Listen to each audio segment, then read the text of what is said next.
Quem tiver com a Bíblia, fique com ela aberta. Nós vamos começar por Lucas 4.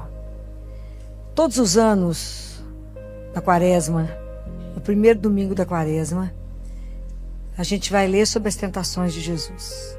Todo primeiro domingo é assim. Mas hoje eu queria conversar com vocês, porque todos os anos a gente já escutou isso tantas vezes, tantas vezes. Mas eu preciso fazer 3 perguntas para vocês, porque como é que acontece o nosso processo de conversão? A partir do momento que aquela palavra chega em mim pelo ouvido, cai no meu coração, me inquieta, que a palavra de Deus, o livro que mais te inquieta nesse mundo é a palavra de Deus, é a Bíblia. Ela tem que nos inquietar para fazer com que a gente faça uma mudança. É assim que a gente vai vivendo a palavra, a gente vai sendo transformado e aí vai acontecendo a nossa conversão. Não tem mágica. Há um encontro com a palavra.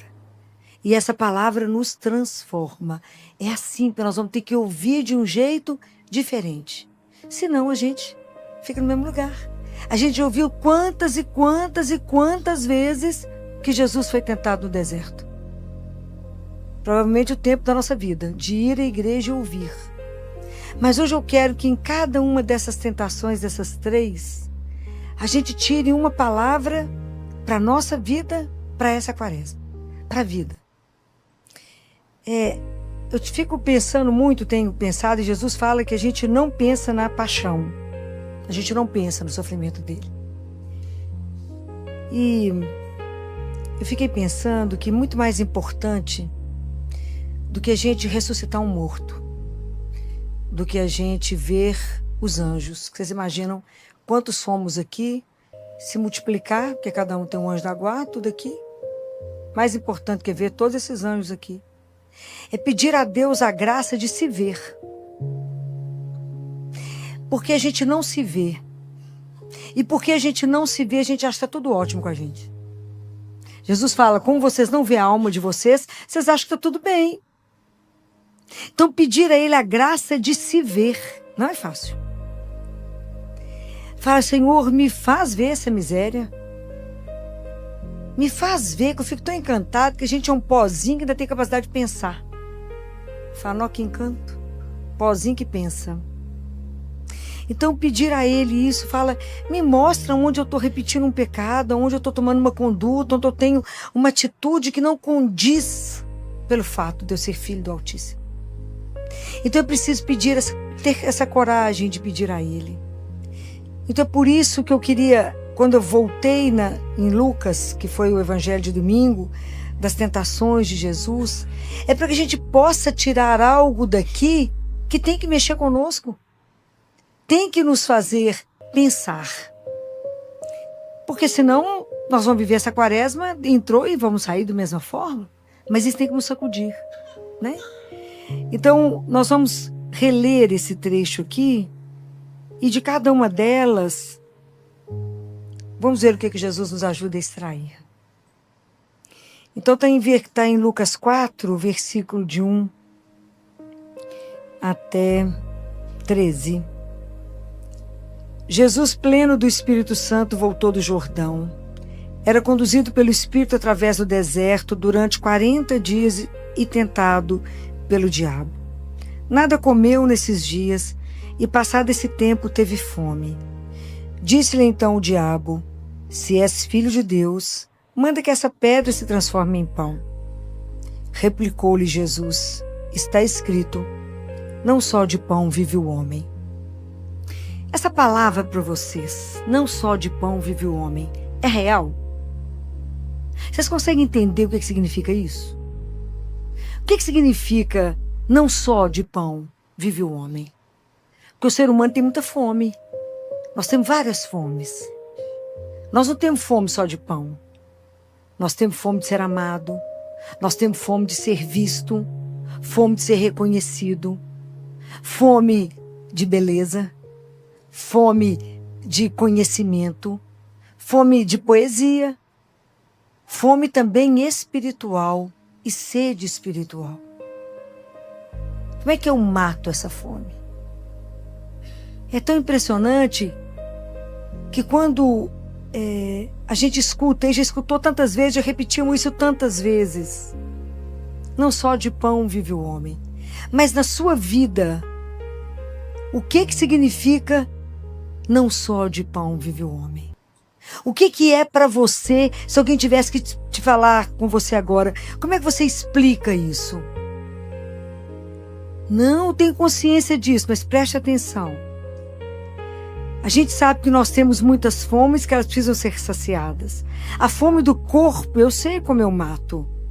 A gente aqui, todo mundo que está aqui sabe como é que é se alimentar de uma forma saudável. O que é cuidar desse corpo? Não na idolatria, mas cuidar do corpo que Ele nos deu. Mas é tão interessante que a gente precisa pensar: qual corpo nós alimentamos? Nós alimentamos o ser que caminha para a morte ou nós alimentamos o ser que caminha para a eternidade? Percebem? Como é que eu sei que eu não sou daqui, que eu passo por aqui e vou voltar para a casa do meu pai?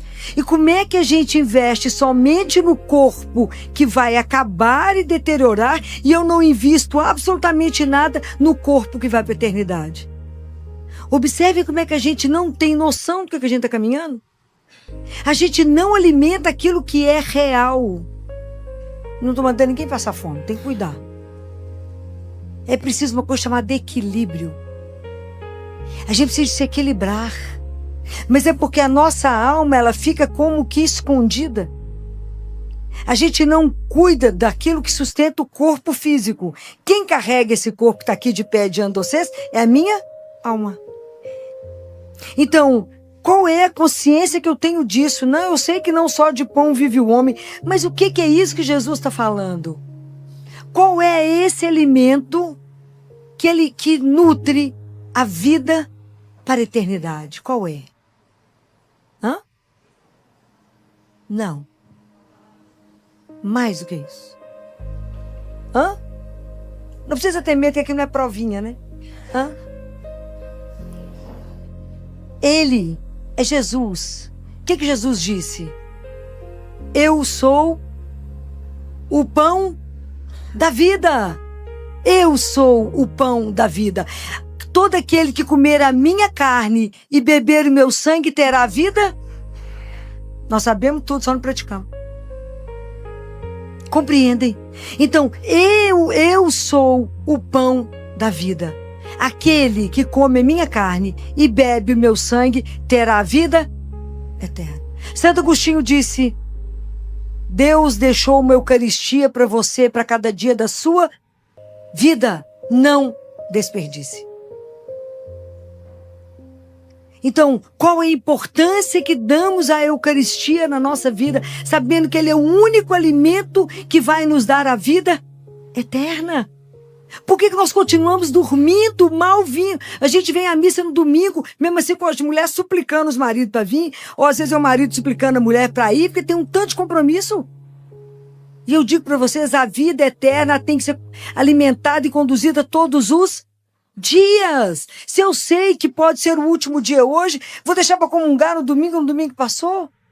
Eu tenho que, porque é Ele que vai ser o sustento. É Ele, gente. A gente não consegue compreender essa dimensão de um Deus que é vivo em mim. É um mistério. É Deus em mim. É a força dEle, é a energia dEle, é a luz dEle a nos conduzir. É Ele em pessoa. É um mistério dos mistérios, a Eucaristia. É uma das coisas que a gente só pode acolher, porque a gente é miserável para compreender isso.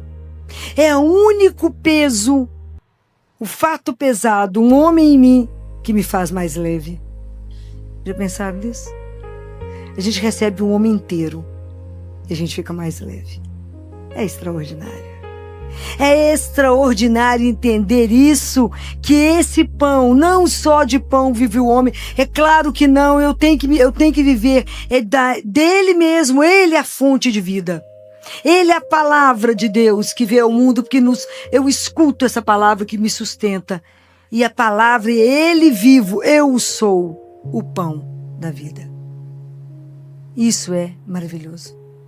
Então, nós precisamos de pedir a Deus essa graça. É graça.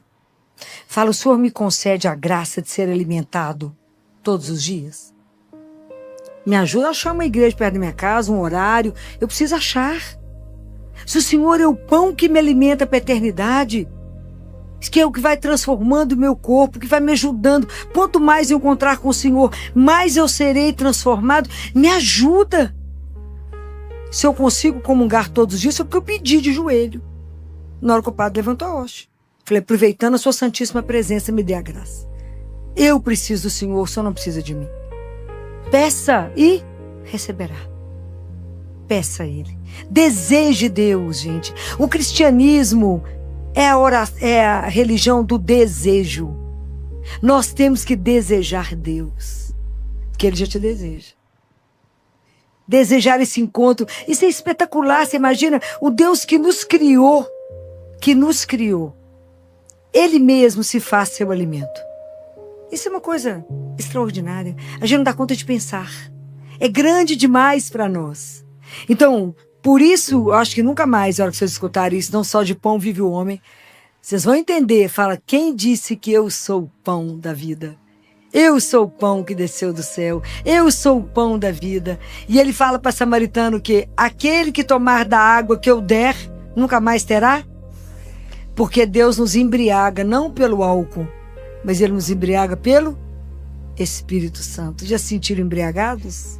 É uma coisa extraordinária. Você ser embriagado pelo Espírito Santo de Deus. Então, é isso que Deus quer fazer conosco. Não é só de pão. Eu sou o pão da vida.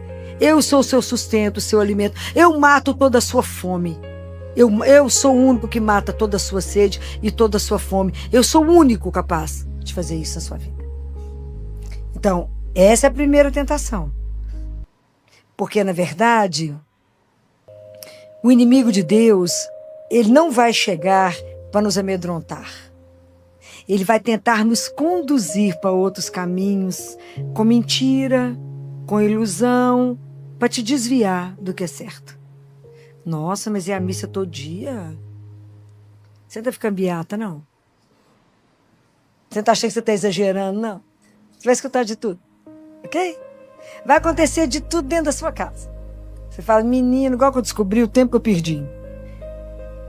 Porque eu vou receber o alimento verdadeiro, que é a minha força para continuar o caminho. Quando você chega lá, destruído, cansado, recebe a Eucaristia e fala, viu como é que você foi restaurada? Ele é restaurado, ele pega o que está quebrado, ele põe de pé. Você fala, todo desanimado, ele fala, eu te dou o ânima. Eu sou a sua força. Você fala, não dou conta, ele fala, claro que dá, sou eu que te dou coragem. É uma lindeza. É preciso que a gente pense nisso. Eu sou o pão da vida. Aí o diabo continua, né, claro. Aí o diabo, levando Jesus para o mais alto, mostrou-lhe num instante todos os reinos da terra e disse-lhe, eu te darei todo este poder com a glória destes reinos, porque ela me foi entregue e eu a dou a quem eu quiser. Por isso, se te prostrares diante de mim, toda ela será tua. Replicou-lhe Jesus, está escrito, adorarás ao Senhor teu Deus e somente a Ele prestarás culto. E, na verdade, aqui tem duas coisas para a gente poder comentar. Uma delas é quando ele mostra todos os reinos. Todos os reinos. Fala, você pode ficar um homem famoso, rico, porque, na verdade, Jesus fala que o mundo estava sob o domínio dele, do demônio, e é como se ele falasse com Jesus aqui, sabe que esse reino que eu peguei de você, eu posso te devolver. Te devolvo. Né? E aí tem uma outra coisa que a gente precisa pensar. É uma outra palavra que a gente precisa pedir a Deus a graça. Porque sempre a gente discute assim, entre ser e ter. Não. Ter dinheiro, ser rico, ter avião, fazer o que vocês quiserem, é pecado? Claro que não. Ok? Isso é um dom. Deus te deu. Ele te deu. A questão é que essas coisas não podem te possuir. Você que tem que ser dono delas. Ok? É o inverso. Mas o que eu quero discutir com vocês não é ter. é ser avaro. São coisas diferentes. Isso nós temos que pedir a Deus, que não nos deixe ser avaro. Porque o avarento está relacionado com a mesma coisa com o egocêntrico. Porque o problema não é avaro, avareza de não dar só as coisas, de fazer aquela preocupação de acumular. Porque a segurança está naquilo que eu tenho. Aquilo que eu tenho. Então o avarento, ele vive assustado, com medo de perder e de se perder. Ele jamais vai experimentar a paz, o abandono daquele que tem como segurança somente Deus. Jamais. E o problema do avarento é que ele está relacionado com o egocêntrico no sentido de que tudo é para mim. Então eu não sou capaz, não é só de dar um dinheiro ou uma roupa, eu também não me dou. Eu não dou meu tempo, eu não dou o amor, eu não dou nada. Eu não sou capaz de dar nada. Isso é um risco que corremos. De querer possuir, acumular. E isso é uma doença da alma. Porque isso tira de nós a graça de viver na nossa melhor parte. Qual é a melhor parte? Que está escondida aqui. Que é o inverso do avarento. É a generosidade. Então, nós temos que pedir a Jesus que nos dê a graça de sermos generosos. Porque Jesus disse assim: não acumule para você tesouros na terra, onde a traça vai destruir e aonde os ladrões irão roubar. Monte seu tesouro, faça sua riqueza, aonde ninguém pode roubar, onde a traça não vai corroer, nada. Como é que a gente acumula esses tesouros? Com o quê? Como que eu posso tecer a nossa roupa de chegar no céu? Ela é tecida de quê? De quê? Dos nossos atos de amor. Amor desinteressado. Eu não vou te dar uma coisa esperando que você me retribua. Eu simplesmente vou dar. É a generosidade que eu vou aprender com o meu Pai, que sendo rico como era, Jesus rico, Filho de Deus Altíssimo, despojou-se de tudo para se fazer um de nós, se fez pobre, humilde para nos enriquecer. Não foi assim que ele fez? Foi para nos dar tudo, ele deu tudo que ele tinha, até a mãe. O resto de água que tinha no corpo dele de sangue, ele deu também, deu tudo. Tudo ele deu. E nós vamos guardando, imagina, guardar para quê mesmo? Para levar o quê? Vai lá de lá. Nada. Também que a gente vive de ilusão? De ilusão que se eu tenho muito, aquilo vai me ajudar a não sei o quê que a gente fica pensando. Porque a gente não tem que acumular. Acumular para quê? O que adianta o homem ganhar o mundo inteiro se ele perder a sua vida? Se eu passar ao largo da minha vida verdadeira, só acumulando, guardando com medo tenso de que eu vou perder. E eu não tenho um coração generoso, está escrito na palavra de Deus. Se você está do lado de alguém que está passando por uma necessidade, e se você não é tocado por isso, fala, então o amor de Deus não está em você. Compreendem? O amor de Deus ainda não passou por você se você ainda não foi tocado por isso. Então, o inverso do avarento, o avaro, aquele que está sempre guardando, ele vive miseravelmente para guardar. Para quem? E eu nunca vou me esquecer de um homem, quando eu fui chamada lá no Mater Dei, um senhor que eu nunca vi na minha vida. E ele estava morrendo de um câncer de esôfago. Ele não conseguia engolir nem mais a saliva. E ele me chamou, conseguiram fazer contato comigo, que ele queria me ver.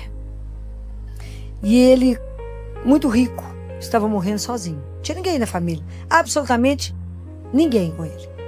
E esse homem me agarrava, ele me segurava, desesperado. E ele falava da fortuna, falava de tudo que ele tinha e falava assim, mas por que eu não fiz Isso. Mas por que eu não agi assim? Mas por que ele estava desesperado? Eu custei acalmá-lo e falava com ele: se o teu coração te condena, Deus é maior que o seu coração. Ele segurava na minha mão desesperadamente. Eu que fiquei com esse homem. Então, o quanto que acumulou, que guardou, e era o questionamento dele: para o quê mesmo? Ia dar muita briga. Ele falava: vai dar muita briga, minha morte. Os filhos iriam brigar muito pela fortuna. Então, como que a gente precisa pedir a Deus essa graça? Porque Jesus fala assim: aonde está o teu tesouro, lá está o teu coração.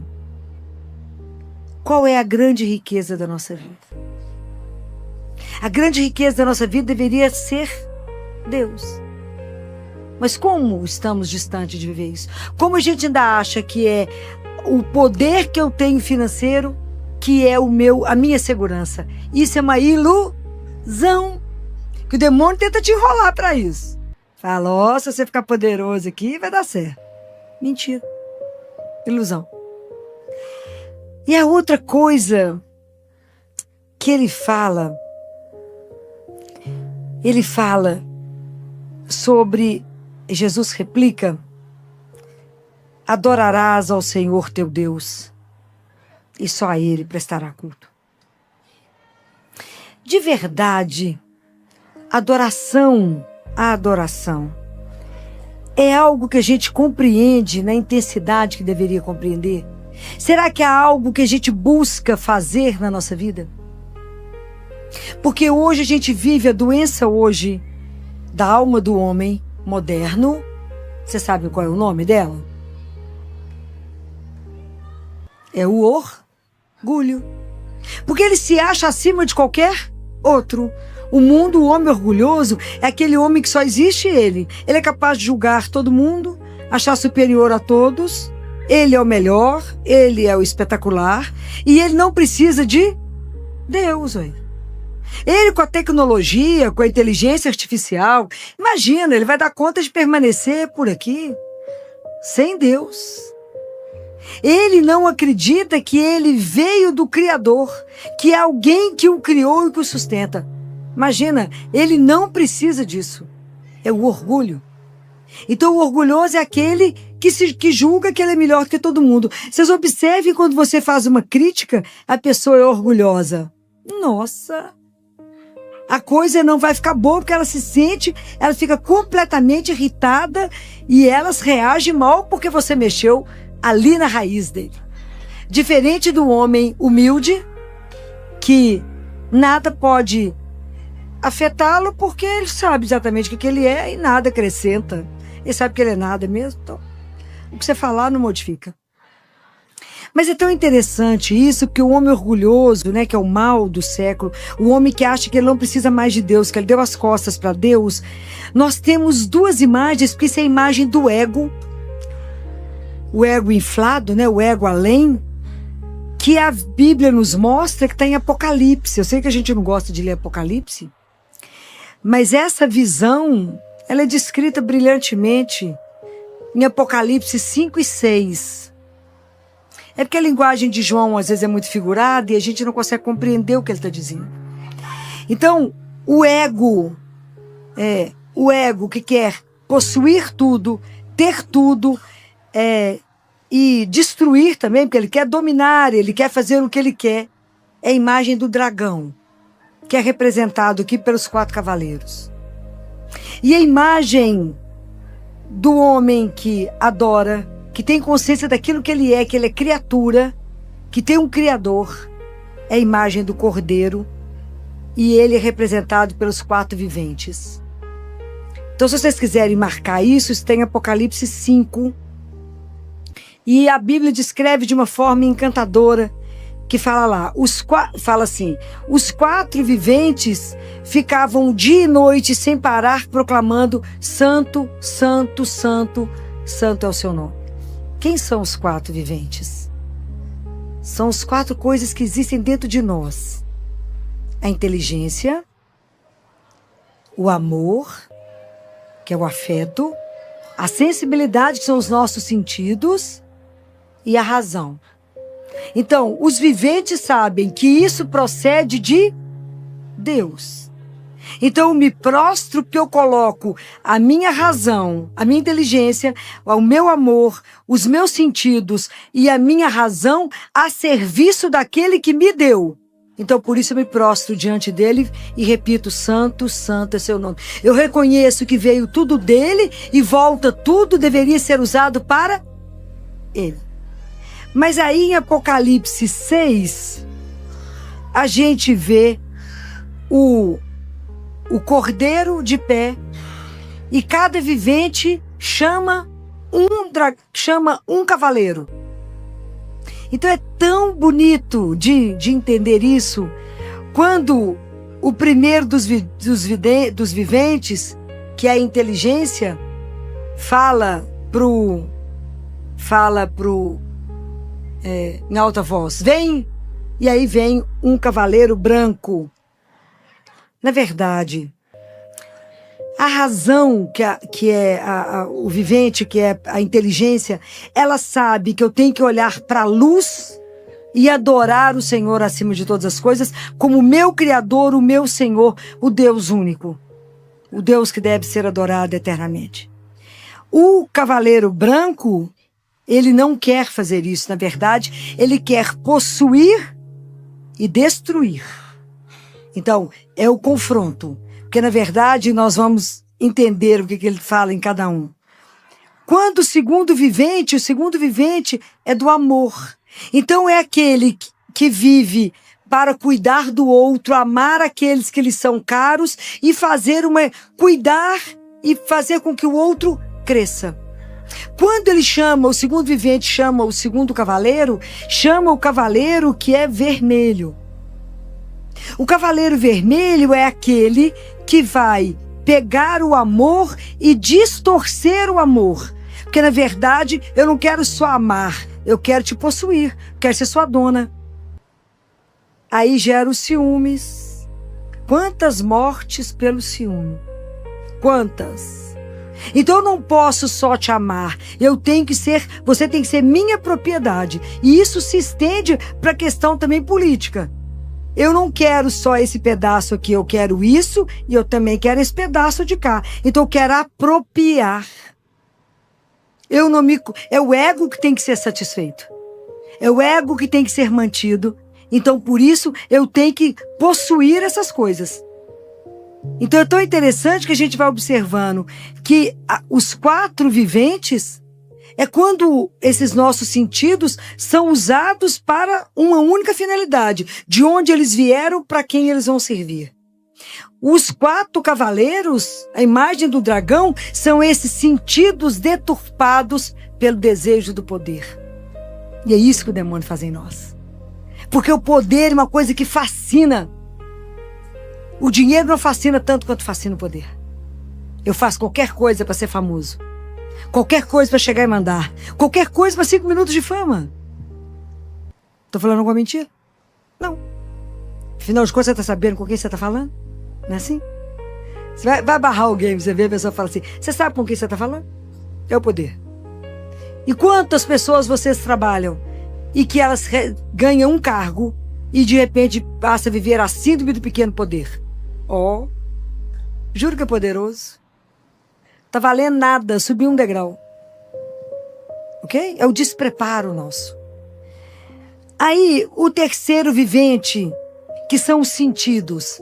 Imagina, a leitura de Eclesiástico, Deus fala, eu te dei os olhos, o ouvido, o tato, eu te dei os sentidos. Porque pelos sentidos, nós fazemos comunhão com o outro e com Deus, ok?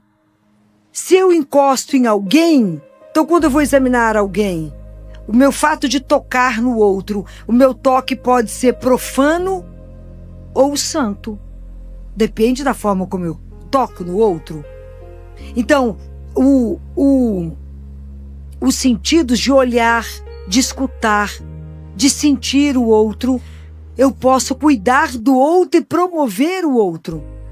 Mas quando eu chamo o outro cavaleiro, ele chega, na verdade, o cavaleiro negro, na verdade, ele chega para poder, eu não uso os sentidos para poder promover alguém ou para fazer uma comunhão com Deus, mas é para consumir o outro. Então, eu uso os meus sentidos, que na verdade eu não quero te amar, eu quero te consumir. Sabe quando você usa o outro? Você usa o outro, descarta o outro. Eu uso o que ele tem de melhor e jogo fora. É o sentido deturpado, né? Então, é para contrapor isso, né? E o quarto vivente, que é até a imagem do homem alado, que é a razão. Porque quando a razão está unida com o amor, ela consegue compreender, ela consegue organizar, ela consegue explicar, ela consegue dar sentido e ajudar. Quando eu chamo o Cavaleiro Verde, na verdade ele vem para causar confusão, não ter diálogo, é causar, pensa em todo tipo de perturbação. É quando a gente tira o amor, separa o amor da razão, né? É a mesma coisa quando eu digo quando a gente separa a fé da ciência, né? A ciência tem o caminho dela, a fé tem o caminho dela. Mas são duas asas que o ser humano precisa para caminhar. Que é quando a ciência diz não, a vida diz sim, eu continuo. Não acabou, né? Então, quando você mantém essas duas coisas ligadas e consegue explicar e dar sentido, isso é uma forma de viver diferente. Então é tão interessante a gente perceber isso, que a minha inteligência, que o meu amor, que os meus sentidos e a minha razão, elas podem ser muito bem usadas quando eu sei de onde elas vieram e para que fim elas estão em mim. Mas se eu sou seduzido pelo dragão e quero, na verdade, um ego inflado e eu quero poder acima de qualquer coisa, então eu posso usar a ciência, a filosofia e a razão para destruir o ser humano e não para promovê-lo. Depende de como eu posso abordar isso, porque eu posso usar e manipular dessas palavras aqui para destruir. A palavra de Deus não bem usada, eu destruo o outro. É muito sério.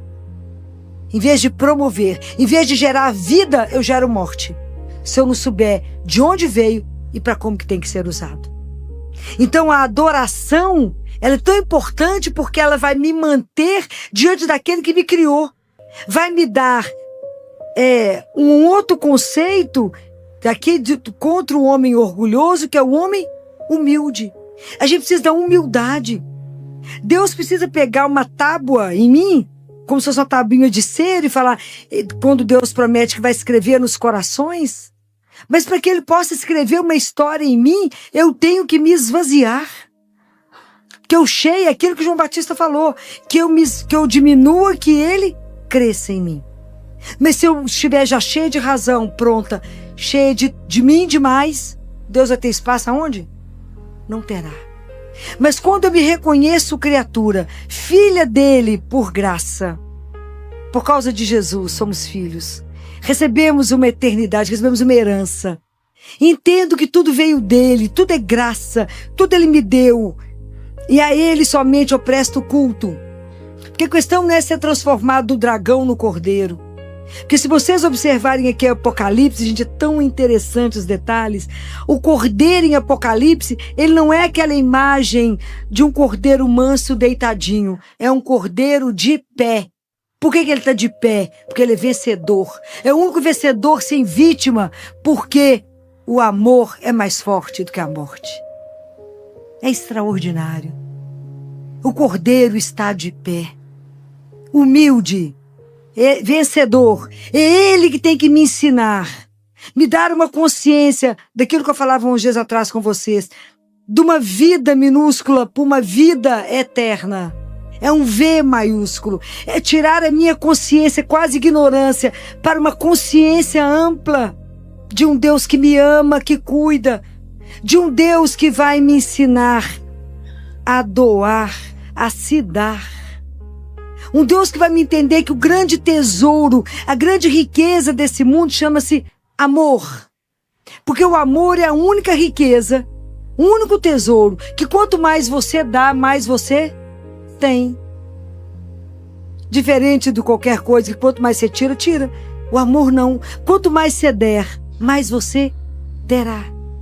Então o amor a adoração vai ampliar a nossa inteligência, vai ampliar o nosso ser, vai dilatar o nosso coração, quando eu sou capaz de olhar para a única luz que me sustenta. A única luz que me criou, que vai me dar completo sentido na vida. Então, quando Jesus fala, adorarás o Senhor teu Deus e somente a Ele prestará culto. Ele é o único digno de que você ajoelhe. Ele é o único digno que você se prostre diante dele e fala à sua disposição, que o Senhor é o meu Deus e o meu Senhor. Compreendem? É preciso que a gente peça a Deus nesse período de quaresma, que nos dê algumas graças, né? A graça de ser alimentado, a graça de ter generosidade e a graça da humildade. Porque senão a gente não vai caminhar. Se a gente achar que é muito orgulhoso, muito vaidoso, porque somente o olhar para Ele é que vai tirar de mim todo esse homem velho. O orgulho, a vaidade, a soberba, tudo isso que nos envenena, que nos mata e que pode nos tirar a chance de ficar com Deus. Então, eu tenho pensado muito e queria falar uma coisa com vocês para encerrar. Não tenham medo da morte. Tenham medo do pecado. Porque o pecado ele pode nos tirar a chance de viver eternamente com Deus. Nossa Senhora, que é a nossa mãe, ela não pecou. Oi! Muita gente me pergunta onde encontrar os livros e produtos que a gente indica aqui no canal, principalmente os livros da Doutora Filó, que vocês pedem bastante. Então vamos lá, bem rapidinho. Primeiro, aqui na descrição do vídeo, bem na parte de cima, aparecem os itens recomendados. É só tocar e abrir. Agora, se você quiser ver tudo organizado por tema, faz assim. Clica no logo do canal ou no nome do canal para ir até a página do canal. Lá em cima, procure a aba Loja. Dentro da loja, eu separo por coleções. Livros, a mais procurada, bíblias, terços e rosários, novenas e imagens. Pronto! Agora ficou fácil achar tudo o que a gente recomenda por aqui. Deus abençoe!